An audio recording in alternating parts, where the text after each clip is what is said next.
Hello दोस्तों, आप सभी को मेरे चैनल कृपानंद भक्ति 1 मिलियन में आपका स्वागत है। दोस्तों, इस चैनल के माध्यम से आप सभी को इतिहास घटित कहानी को बताते हैं। अतः आप सभी इस चैनल को सब्सक्राइब जरूर कर लीजिए। दोस्तों, यह कहानी है पितामह भीष्म के पास थे 5 अचूक अस्त्र, जिससे पांडवों की हार निश्चित था। यह बात उस समय की है जब कुरुक्षेत्र में कौरवों और पांडवों के बीच युद्ध चल रहा था। पितामह भीष्म कौरवों की ओर से युद्ध लड़ रहे थे, लेकिन कौरवों के सबसे बड़े भाई दुर्योधन को लगता था कि भीष्म पितामह पांडवों को नुकसान नहीं पहुंचाना चाहते हैं। दुर्योधन का मानना था कि पितामह भीष्म बहुत शक्तिशाली हैं और पांडवों को मारना उनके लिए बहुत आसान है।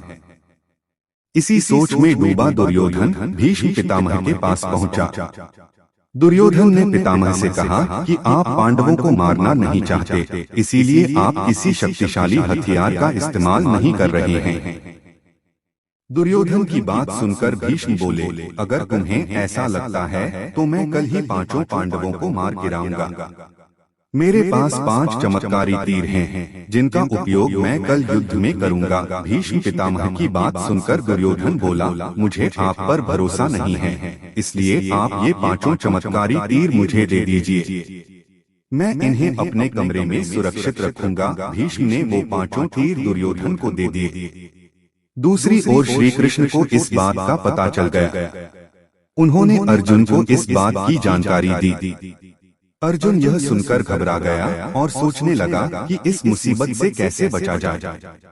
श्री कृष्ण ने अर्जुन को याद दिलाया कि एक बार तुमने दुर्योधन को गंधर्वों से बचाया था। तब दुर्योधन ने तुमसे कहा था कि इस एहसान के बदले तुम भविष्य में मुझसे कुछ भी मांग सकते हो।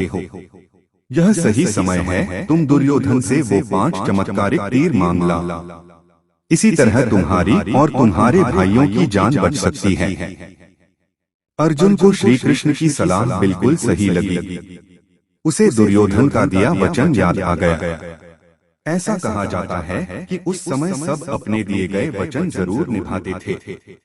वचन तोड़ना नियम के खिलाफ माना जाता था। अर्जुन ने जब दुर्योधन को उसका दिया वचन याद दिलाया और 5 तीर मांगे, तो दुर्योधन मना नहीं कर सका। दुर्योधन ने अपना वचन निभाया और वो तीर अर्जुन को दे दिए। इस तरह श्री कृष्ण ने अपने भक्त पांडवों की रक्षा की।